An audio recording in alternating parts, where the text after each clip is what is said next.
Vyara circuit house ખાતે ચૈત્રભાઈ વસાવાની મહત્વપૂર્ણ બેઠક. તાલુકા જિલ્લા પંચાયત ચૂંટણી માટે રણનીતિ ઘડાઈ. તાપી જિલ્લાના મુખ્ય મથક વ્યારા ખાતે ડેડિયાપાડાના ધારાસભ્ય ચૈત્રભાઈ વસાવાએ આગામી તાલુકા તથા જિલ્લા પંચાયતની ચૂંટણીને અનુલક્ષી સર્કિટ હાઉસમાં કાર્યકર્તાઓની મહત્વપૂર્ણ બેઠક યોજી હતી. આ બેઠકમાં તાપી જિલ્લાના વિવિધ તાલુકાઓમાંથી આવેલા કાર્યકર્તાઓ, આગેવાનો અને સંગઠનના પ્રતિનિધિઓ મોટી સંખ્યામાં હાજર રહ્યા હતા.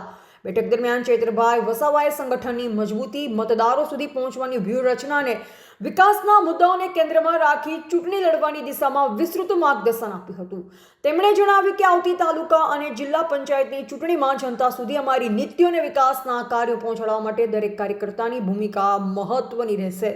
તો સાથોસાથ બૂથ સ્તર સુધી સંગઠન મજબૂત બનાવવા, યુવા અને મહિલાઓને વધુ જોડવા તેમજ પ્રચારની નવી રીતો અપનાવવાની સૂચનાઓ પણ આપવામાં આવી.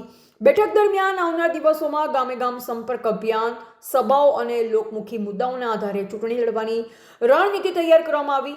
બેઠકમાં ઉત્સાહ અને એકતા સાથે કાર્ય કરવાની પ્રતિબદ્ધતા વ્યક્ત કરવામાં આવી, જેનાથી તાપી જિલ્લાના રાજકીય માહોલમાં નવી ચળવળ સર્જાઈ હોવાનું જોવા મળ્યું. જેમાં 4 જેટલી વિધાનસભાના આમ આદમી પાર્ટીના જિલ્લા પ્રમુખ, તાલુકા પ્રમુખ અને અન્ય કાર્યકર્તાઓ પણ હાજર રહ્યા હતા.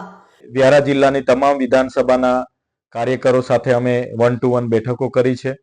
આવનારા દિવસોમાં તાલુકા, જિલ્લા પંચાયત અને નગરપાલિકાની જે ચૂંટણી આવે છે એમાં આમ આદમી પાર્ટી સ્વતંત્ર લડવા જઈ રહેલી છે, ત્યારે તમામ બેઠકોના ઉમેદવારોની જે ચકાસણી છે, જે ઉમેદવારો અમારા પર અપેક્ષા લઈને બેઠા છે, એમનો બાયોડેટા છે, તમામ વિગતો ચકાસીને આવનારા દિવસોમાં એ તમામ બેઠકોને કઈ રીતના ચૂંટણીની રણનીતિ બનાવાય, કઈ રીતના જીતી શકાય એ તરફ અમે આજે ચિંતન અને મનન કર્યું છે. અને તમામ કાર્યકરો, આગેવાનોમાં એક ઉત્સાહ અને ઉમંગ છે, અને એ જ ઉમંગ બતાવે છે કે આવનારા દિવસોમાં આમ આદમી પાર્ટી ખૂબ મજબૂતાઈથી લડવાની છે અને જીતવાની છે. એક બાજુ 30 વર્ષથી ભારતીય જનતા પાર્ટીનું શાસન છે. વ્યારાની વાત કરીએ તો એક હત્તું શાસન એમનું હોવા છતાં આજે નગરપાલિકાના ઘણી સમસ્યાઓ છે. ગટરની સમસ્યાઓ છે, પીવાના પાણીની સમસ્યાઓ છે, સ્વચ્છતાની સમસ્યાઓ છે. એક નાનું કામ કરાવવા માટે ભ્રષ્ટાચારના કમિશનો આપવા પડે છે. અહીંયા એક સામાન્ય ફરિયાદ લખાવવા માટે પોલીસ સ્ટેશને કોઈ સામાન્ય માણસ જઈ નથી શકતો.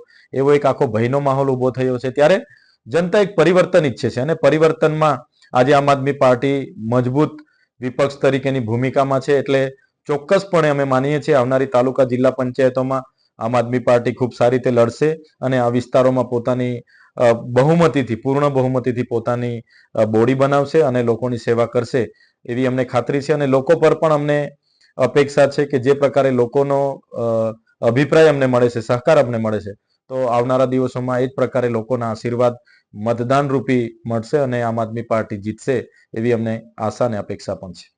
રિપોર્ટર મનીષ જ્ઞાનચંદાની, તાપી.